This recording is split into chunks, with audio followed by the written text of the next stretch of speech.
So my name is Patricia Duncan, and before I get started, I would like to thank Teresa Beamer and her committee for inviting me to speak to you today. After the remarks, then we will have a Q&A. So let's begin. I am a native of Colorado. I am 61 years old, and I was born in Denver. And I have two older siblings.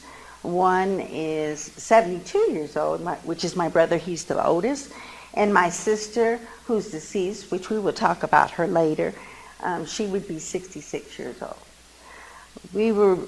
My brother and my sister were raised in West Denver. And the reason being is my father was from Alliance, Nebraska. And he was very, very fair complected. And if you didn't know that he was black, you would know, or his family. And so he could go up on the hill when they were in their KKK get up, and they would say to him, "Charlie, go home. Go home. What are you doing up here?" And he could stay up there as long as he wanted to stay up there. So after his parents, well, I should say his mother, decided that my father needed to go live with his father. And his father lived in Chicago. So now my father went into a complete culture shock. He went from an all-white, small community to now a black community. And he was once again fortunate because his aunt owned a restaurant on the west side of Chicago. So my dad went to school. He went to school with Nat King Cole. He used to tell me stories how Nat King Cole would start singing and he would stop the entire passing period. Everybody would come listen to him, and the teachers would allow him to be late because they were just enthralled with his voice. So my father was born in 1918, so I think he graduated there about 1935, 36. Well, he was disgusted because now the black kids, or back then the Negro kids, treated him differently because he was light complected and they didn't think he was black and so on and so forth. So he didn't even stay to get his diploma. So he went straight into the Army, into World War II. And so he used to tell me stories on how they treated him in the service, how they made a difference between the Red Cross would make a difference between the white soldiers and the black soldiers. And the white soldiers would get their cigarettes cheaper and the black soldiers would not. He would talk about how they were treated. So he came back and he did not want to move to Omaha. That's where his sister lived and his mother. So he stopped in Colorado on his way to California and stayed. So he met my mother, and they got married in 1949. So my mother had my brother. She was divorced, had my brother. So they wanted to live in East Denver, but they didn't want to live west of Colorado Boulevard. So my father wanted to get a house, like I said, west of Colorado Boulevard. They told him he could not live there because he was black. So my father said, "You cannot tell me where I can live." So he moved to the west side. He moved to Colfax and Federal, which is by Mile High Stadium. And so therefore my sister and my brother were raised on the west side. My brother graduated in 1962 from North High School, and all of his friends were white Jewish. He did not have a black friend. So in 1962, his friend called him and said, "They are now allowing blacks to live west of Colorado Boulevard." He said, "I'm getting ready to buy a home on 32nd and Monaco." So my dad said, "Great." So in 1962, we moved to 35th and Glencoe, which is west of Colorado Boulevard. So now my brother has graduated from high school, and my sister now goes to the neighborhood school. And I go to an elementary school that is also all white. All my neighbors were all white. Majority of my friends were all white. By the time I was in 4th grade, my school turned all black. So that was great for me. That's when the Black Panthers started, and that's when I really realized about my black culture. So I remember one day I had given to the Red Cross. I had given my little nickel to the Red Cross. My mom did not work. She was a stay-home mom. My dad was a bus driver. And so I was so proud of my little pen.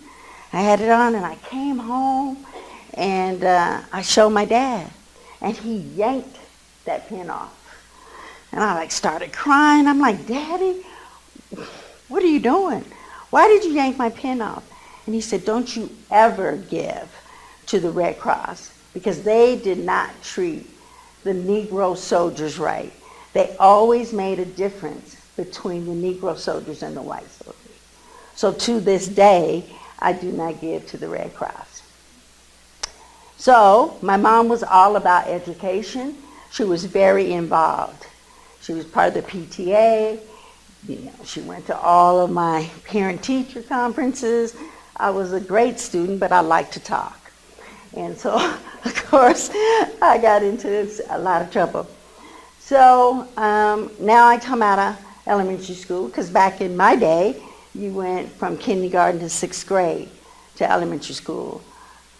Junior high is what we called it, was 7th to 9th, and then high school was 10th to 12th. So I wanted to go to Smiley. That was my neighborhood school, 26th and Holly.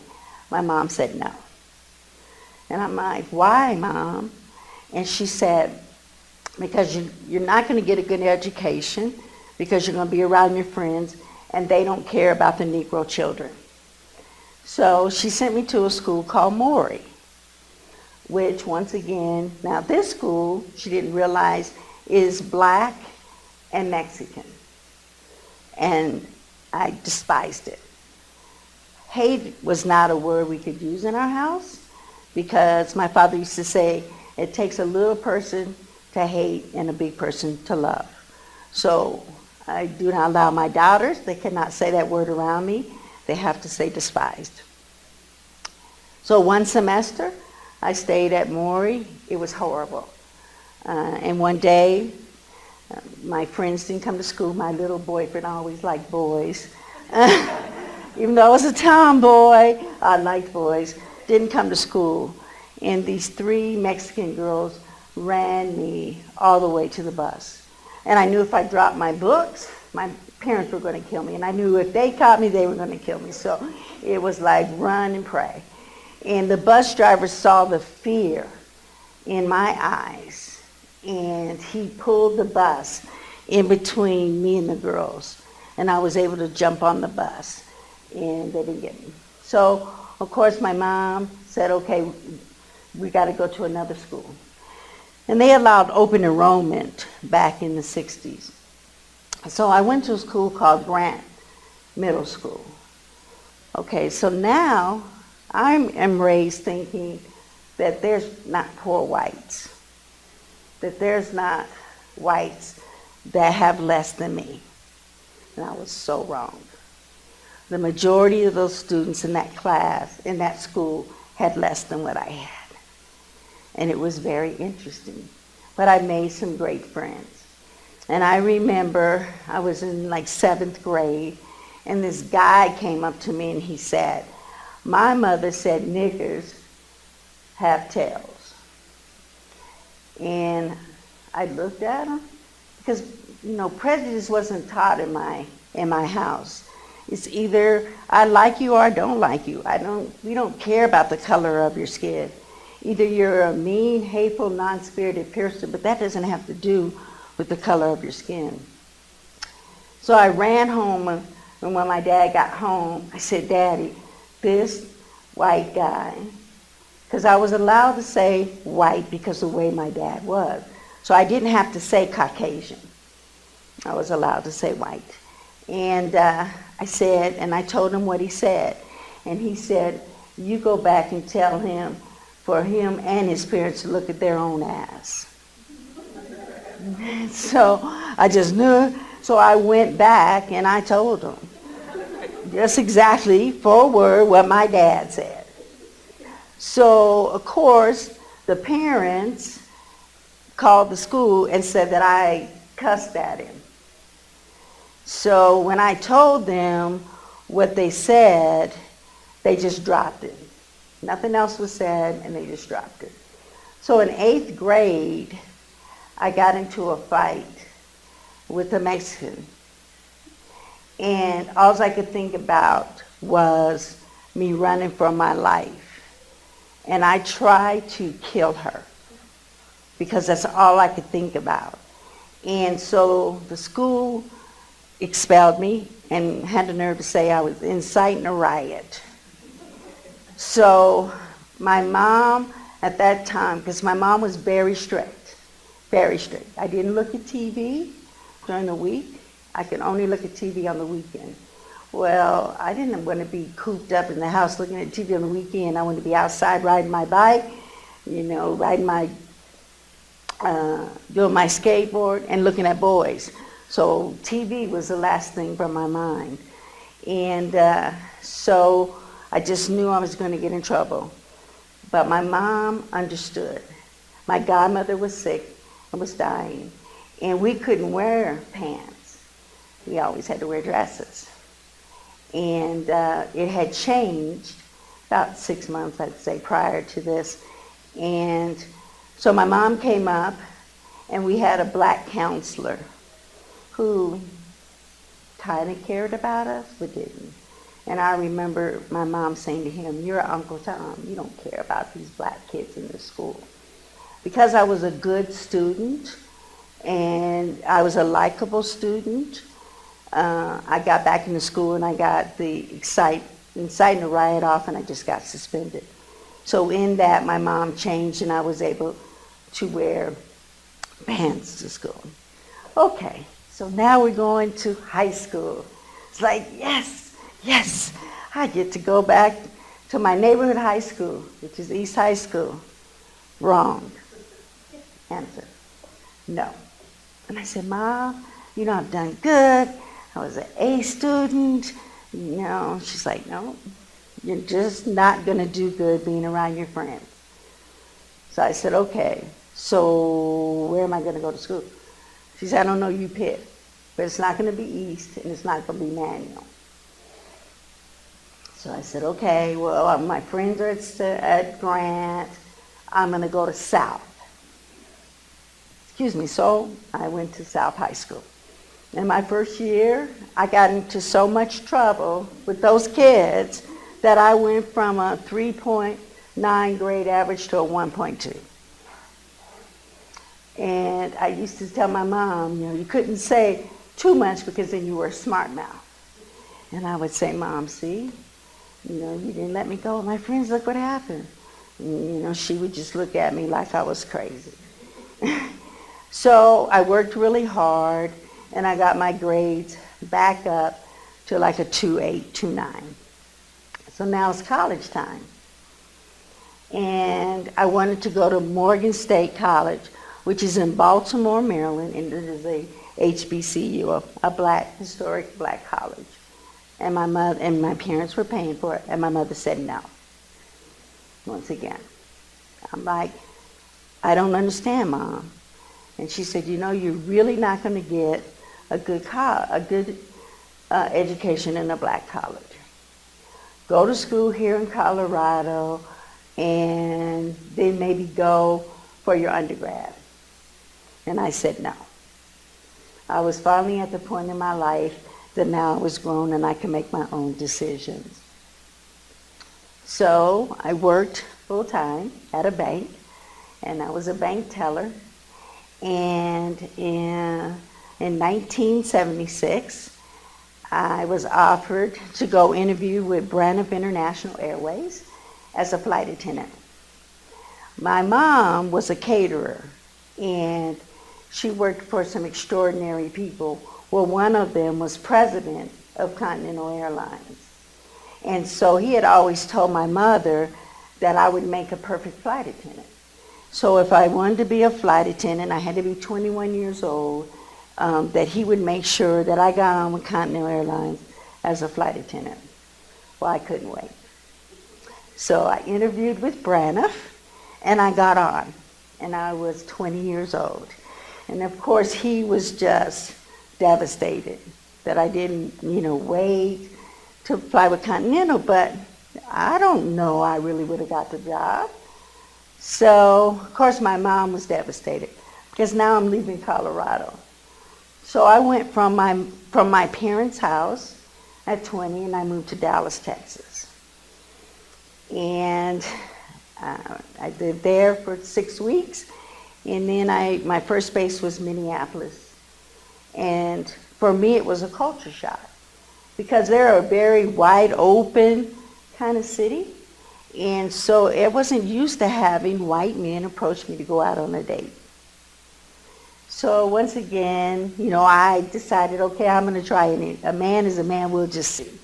And so I started dating this guy, and, he was an attorney, and we did, we were compatible and stuff, and just one day something he said, and I said, no, it's not going to work, and he said, you are letting your father affect you.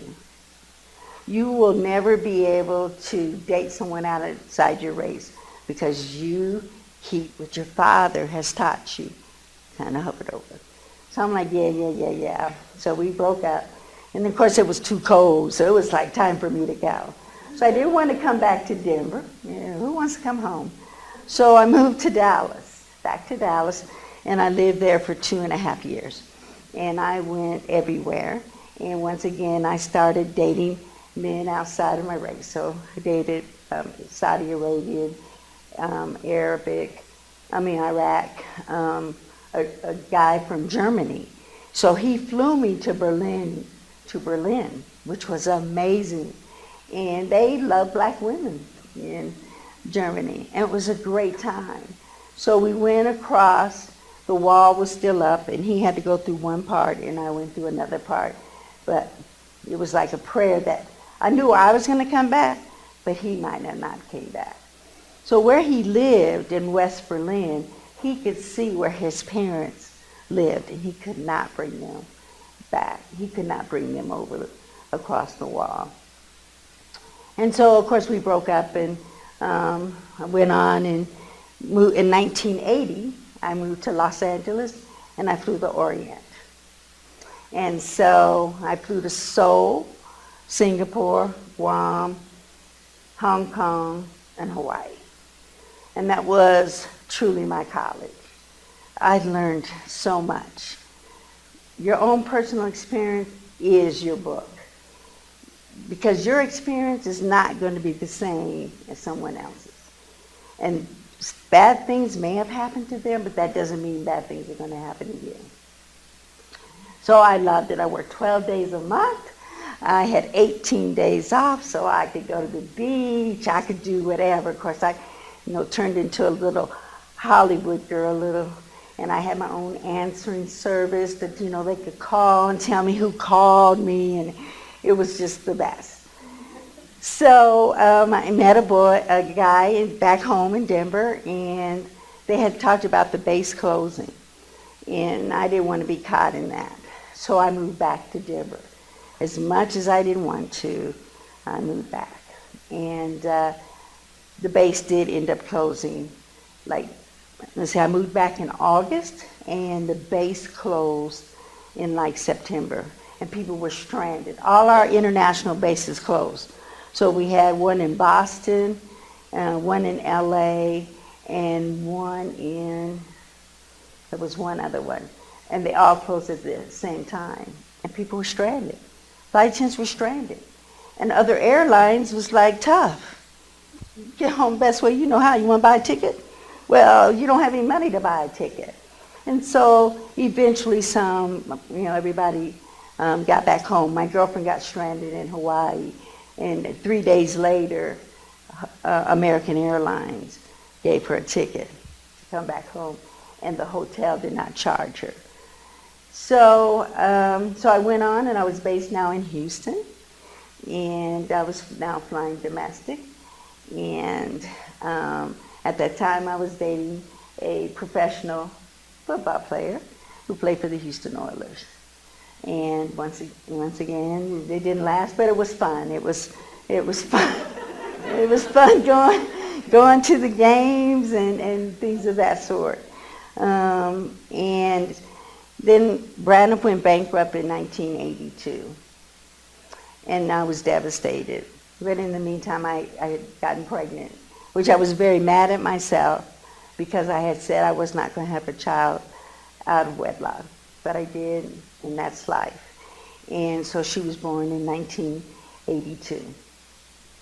So I was going to go back to Branham.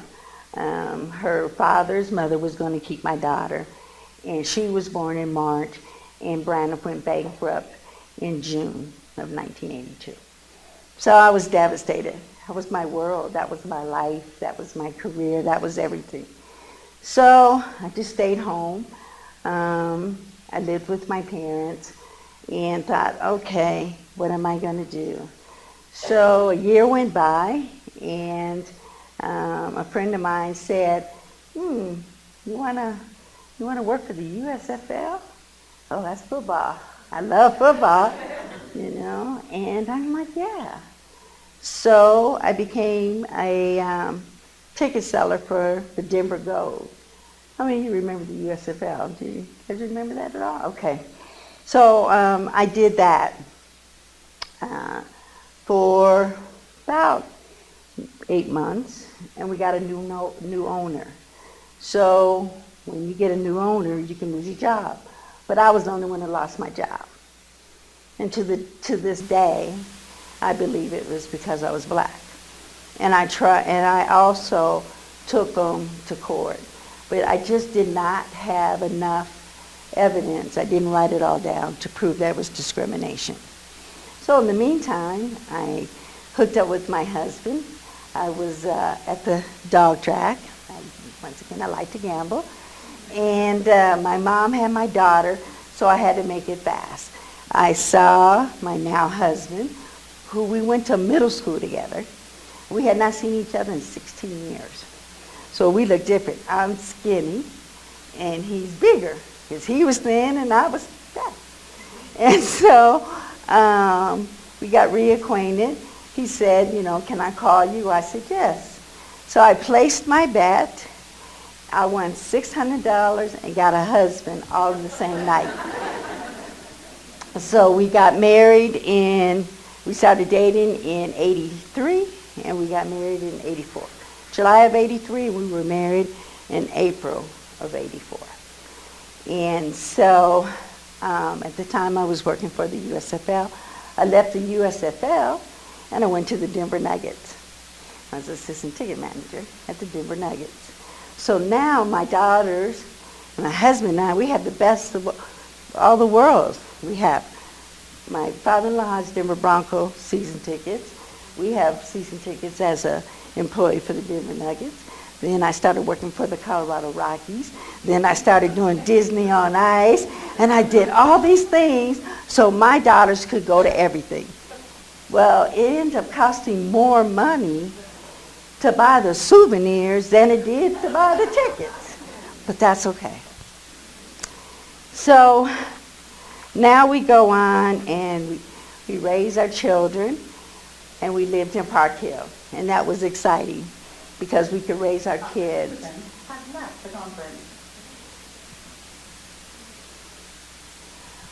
We could raise our children in the community that we were raised in, which Park Hill is a very diverse community. So you get really the best of both worlds. And it was great. Well, probably, let me see. I don't even remember dates. It's just things I don't really want to remember. But one day, the gangs had started, and the gang problem had got really bad. And one day we were coming out and they were shooting. And our daughter said, okay, Mom, Dad, come here, let us show you. Let me show you how to lay down. And they showed us exactly how to lay down. And we said that was it. We are not living in this community anymore. So I was a courier. So these are all my careers now. So in 1988, I left the Nuggets because I like basketball. It's my favorite sport, that I would stay for every single game. We're talking about 42 games. And I would stay and watch the entire game.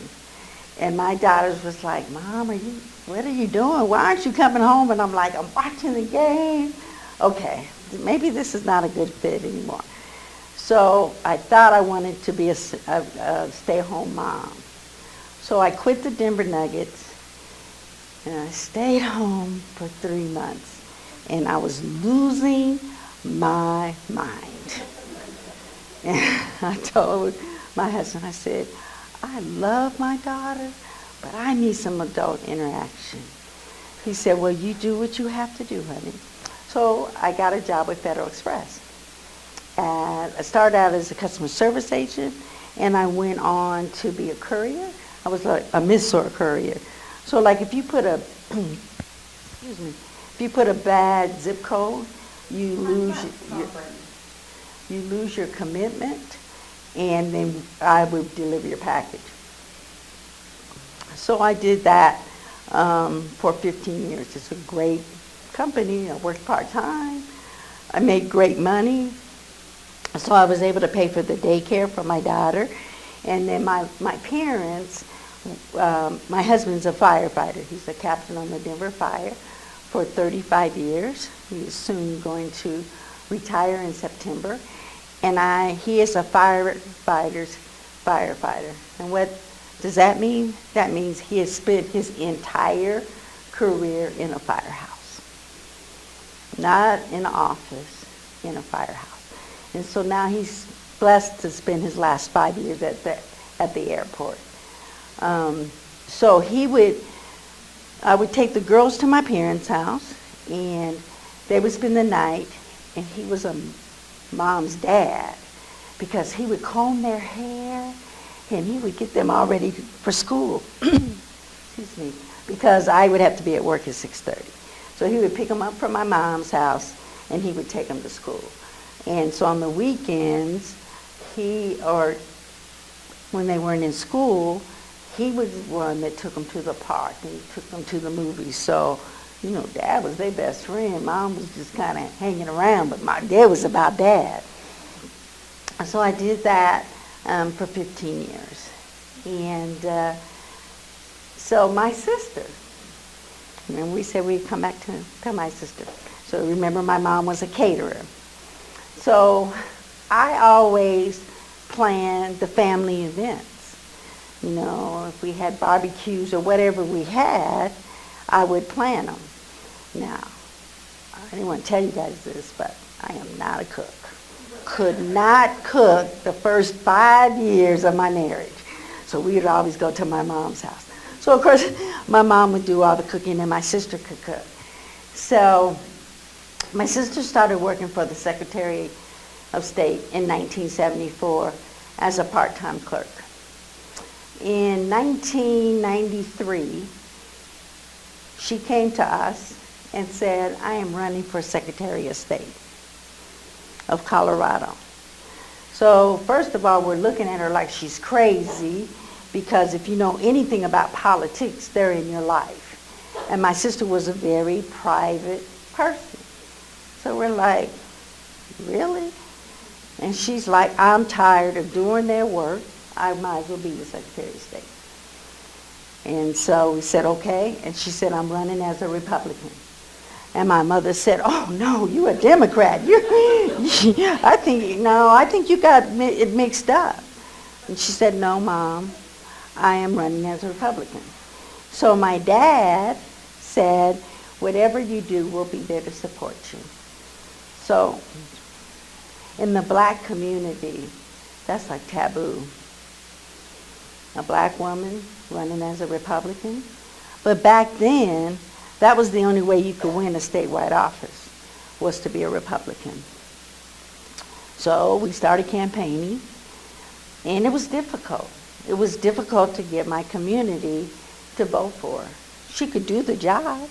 She'd been there 20 years. She'd been doing the job. But just because she had that little R behind her name, it was real difficult. So people would tell me that they would go into the voting booth and they would cover their eyes so they didn't have to see that R. And they would make sure that it was Vicki, and then they would pull the lever. And some of them just could not vote for her because she was a Republican.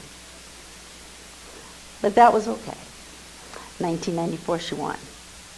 She became Colorado's first black Secretary of State. She did amazing things. Now, one thing I didn't tell you about her is she didn't have a college education either. She had a year and a half of drafting. That was it. So she did great things. She saved the state $9.5 million. She cut filing fees for corporations, for businesses. She made it faster for you to incorporate your business. They didn't like that. They didn't like that my sister would not do things unethical. So they were starting to ask her to do things that was unethical. And she told them no, because of the way we were raised. And so they decided that an uneducated black woman could not save a state $9 million. So they put her under an audit. She was on a 6-month extensive audit. They came back and said, I don't know what you're looking for, but she saved the state this money cleanly. So now they have their hands out. And she's like, no, sorry. So she gave some of the money to, she was really into children's services and runaway girls. So she gave over half the money to childhood services. And I don't remember what she did with the other money. So, okay, it was time to run again. Now the Republican Party has now turned against her. So now you have the Republican Party that's against her. You have maybe some Dems that are for her. So it was a fight. So because they turned against her, we had no money. So she went from raising $200,000 to $60,000. That we had to run a statewide campaign. So I had to stand in her place because she just couldn't do it all. She would go to the ones that were really important, and I would go to the ones that were still important, but she didn't feel, just not as important. So we did that, and up came election night. And she kept saying to me, Tricia, what am I going to do? And I said, what you're going to do is you're going to win. You see, because it's John Q. Public that puts you in office. Not all these politicians on the Hill. They only have one vote. It's going to be okay. And she's like, no, Tricia, I'm the underdog as the incumbent. I am the underdog. So up comes election night. Started, she was a loser. And she was pacing back and forth. And then all of a sudden, all the small counties that she had totally forgot about vote Republican. She ended up beating Bill Owens by 2% more than what he got. He barely won. My sister won like 2.8 or something percent. So we were just like elated. So we had a conversation about, what are you going to do? And she said, I don't know, but I'd like to maybe do Congress or something like that. So this was January 1999. And she was sick, but didn't know she was sick. So the papers, she was at the inaugural ball, and she was, weaving back and forth and couldn't stand up and stuff. So they said she was drunk. They put in the papers that the newly re-elected Secretary of State, Vicki Buckley, was drunk at the inaugural ball, when in fact she was sick, very sick, and almost died. And they didn't know that because her campaign manager took her to the hospital, and she spent 3 days in ICU. And no one ever retracted that. But it was okay. because she was used to it. So time goes along, April 20th, Columbine. So my sister saw that there was one black family, the Isaiah Shoals, and she went out and befriended that family. He is the only young man that died because of the color of his skin. And he had a heart condition. And if they would have went in and got him, he would have lived. He bled out. 4 hours, 6 hours, 7 hours later, he bled out. So my sister was with that family now. She's sick herself. She knows what's going on, but nobody else knows what's going on. At least I didn't know what she was going on. So she was with that family day in, day out. They were able to get Martin Luther King the third to come in. They were able to get Bill Clinton to come in. So after that, she was contacted by the NRA. Now, you have to remember, and I didn't tell you this, my mom is from Oklahoma, and my dad is from Nebraska. And every summer, we would go to Oklahoma, and my dad would do trap shooting, skeet shooting. He never hunted. But we always had guns in our house. My dad believed in the Second Amendment, and we believed in the Second Amendment.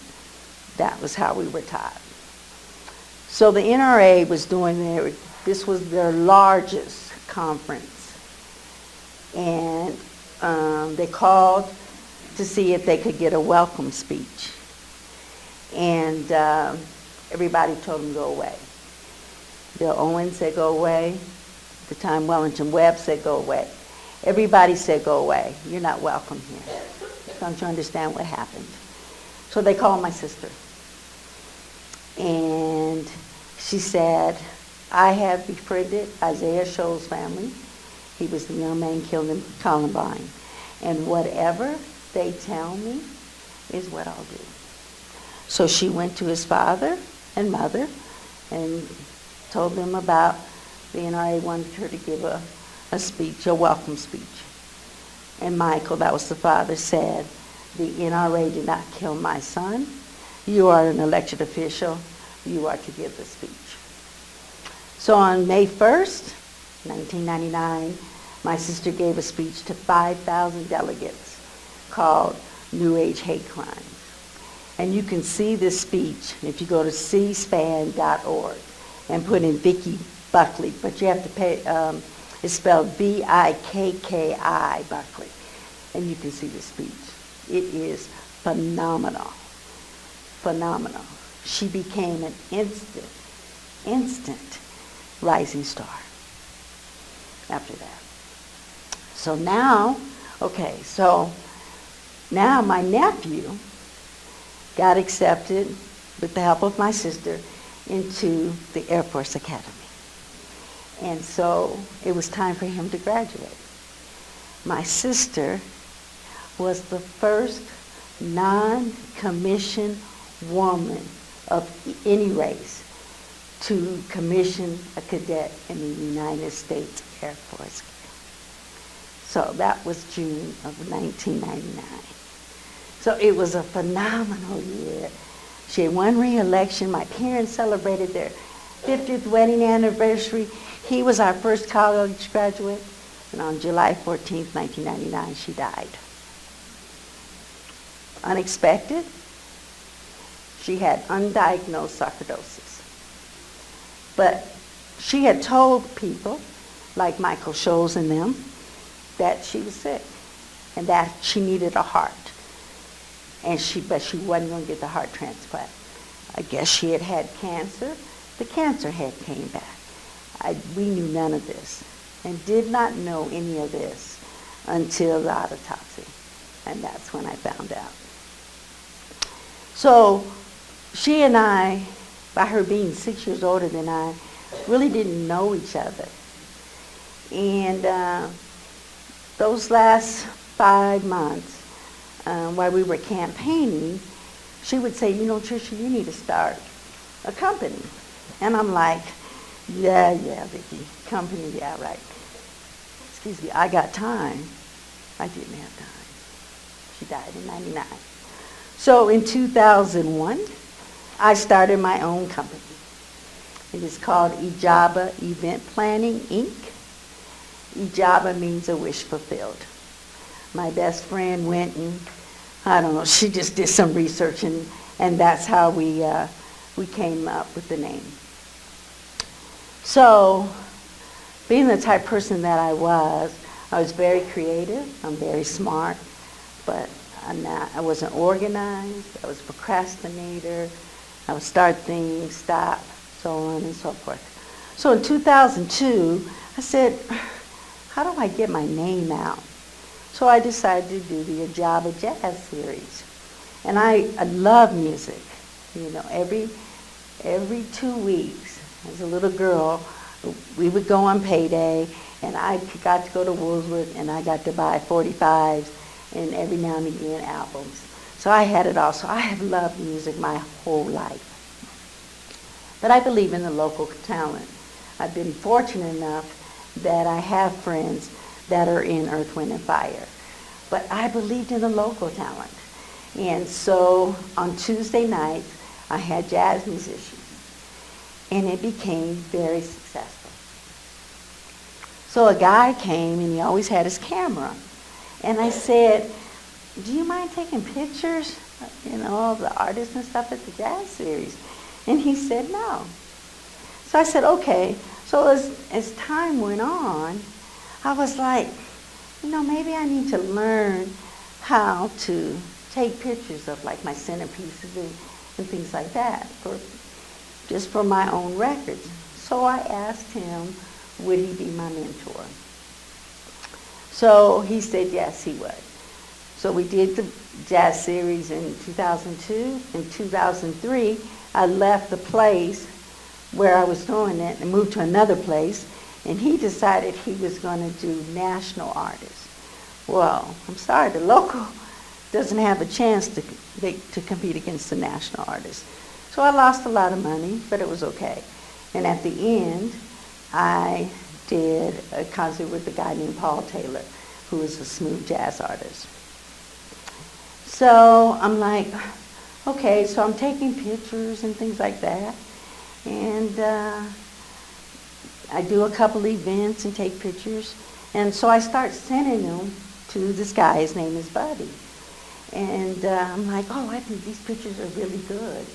And he would say, you need to throw it away. It has too much noise, all of this. And I'm like, okay, this is not meant for me to be a photographer. I'll just leave this alone. Because that was real easy for me to quit. And he said, I'm not going to allow you to give up on you. That was 13 years ago. So I went on. I kept taking pictures. So I started, and I submitted the pictures to the 3 black newspapers in Denver. The Denver Weekly News, Urban Spectrum, and the African American Voice. They liked my work. So I ended up being a contributing photographer. So in 2006, my first assignment with the Urban Spectrum was to go photograph U.S. Senator Barack Obama. He was in Aurora campaigning for a gentleman named Ed Perlmutter. And I'm like, who is Barack Obama? I'm thinking, where did this man come from with a name like that? She said, don't worry about it, just go do it. So I did. And I was like amazed after listening to him. He was just this amazing man. And so we started covering him. And I covered him. Every time he was in Colorado, I covered him. Whether it was Denver, Colorado Springs, Pueblo, Littleton, I covered him. So then he had announced that he was running for president. Now, during all this time, I'm in excruciating pain because I need to have a hip replaced. But because I'm vain, and I'm still young. I'm not having my hip replaced. Oh no, that's not happening.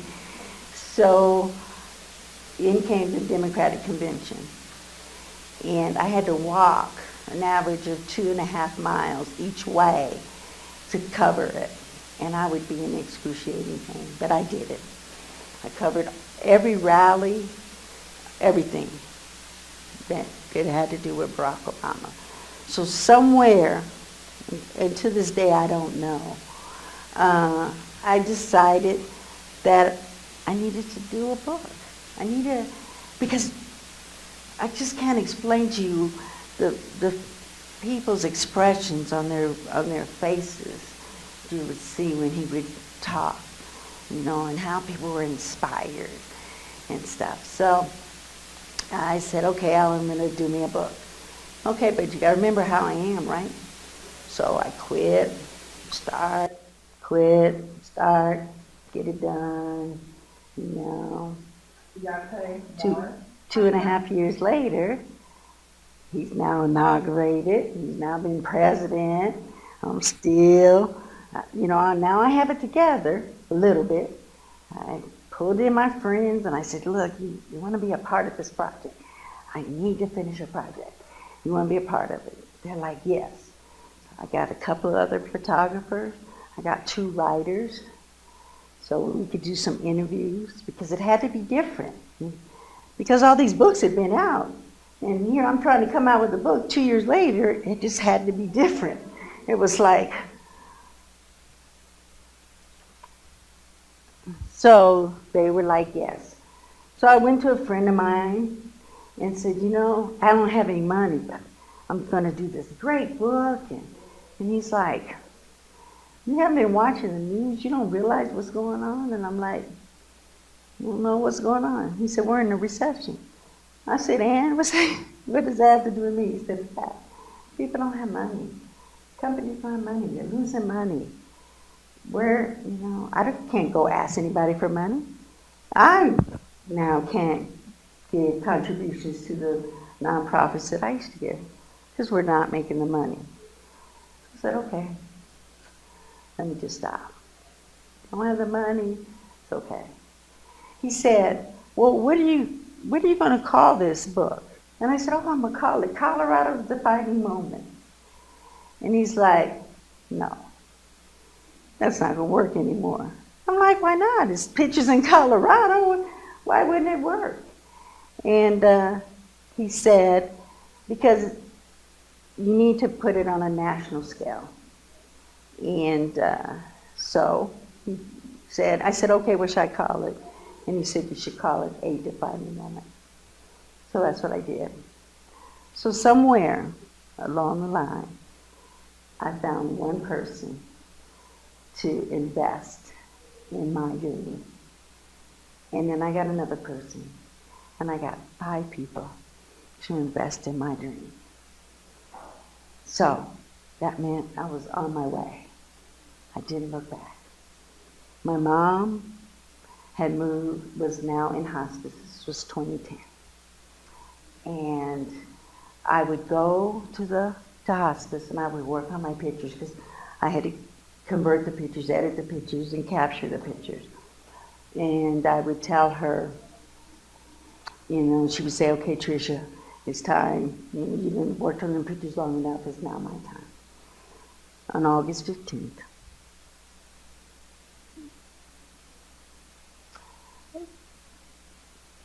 I'm sorry.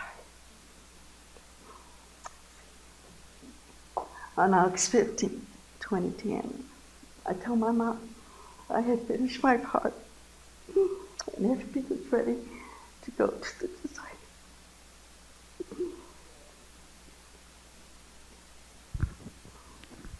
And she said, Tricia, I am so proud of you. And I knew one day you would finish your project. On August 23rd, my mom went to heaven. We went to print, and I'm so sorry. On February 15th, I received my review copy of a defining moment. And all I could do was cry. Because I had finally validated Pat. I had finally not realized that I don't need Teresa, and I don't need Jason, and I don't need you to tell me what I can do, because I can do it. If I keep God in my life, work hard, and always be me. So you know what, ladies and gentlemen? I did this, and I did my project, and I ended it in grand fashion, and I know how to pat myself on the back and say, job well done. So we went on, and it was nominated for an NAACP Image Award in 2012, which is like the Academy Awards, but it's for African Americans. And it was nominated for Outstanding Literary Works of a Debut Author. I went on, and no story or anything had ever been done on me, and kept working hard, and in June 2013, I handed the book to the Librarian of Congress, whose name was Dr. James Billington, and my book now sits on a shelf in the Library of Congress. And in 2013, later on that year, I sold the book out, and I was good. And I was like, I don't have to do this anymore. I'm okay. It lets me know that I can do anything I want to do. I can start it, I can get to the middle, and I can end it. That was good. So I had a girlfriend come up to me in August of 2015 and say, you need to do another book. I said, oh no, I don't. I don't need to do another book. I'm good, girlfriend. I sold it out. I took it out of print. I don't need to do another book. So she said to me, well, what do you have to lose? Do it in softcover. So I said, okay. I said, if I can save the money, because remember now, I got investors, which I had paid back, and the original designer that I had wanted had moved back to Colorado. So I said, if I can get my original designer and save the money, I'll come out with the book. Well, guess what? I saved the money, got the original designer, and I came out with a soft cover of A Defining Moment. So the difference in that one and this one is this one stops at the inauguration. The second one, because I have White House clearance, I got us, for the Denver Weekly News, I got us White House clearance. So that means I can go anywhere in the United States and photograph, at the time, President Barack Obama. And so the second one is with, in the beginning, President Barack Obama. So it's his first State of the Union speech, and his first speech is Commander-in-Chief speech, which was done at the Air Force Academy. I have now sold that book out. And I sold that out here a few months ago. Well, I had always wanted a story. And so Sean Boyd of Channel 4 finally gave me my story. And so now people understand that it wasn't about being an author. It was about finishing a project. And so I'm proud to say that I am going to come out with a third book, which is called Defining the Times.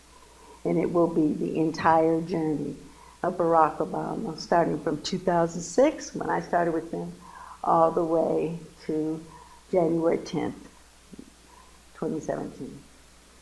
So thank you for having me. Thank you for being so attentive, because this is the first time I've ever really told my story. So thank you, thank you, thank you.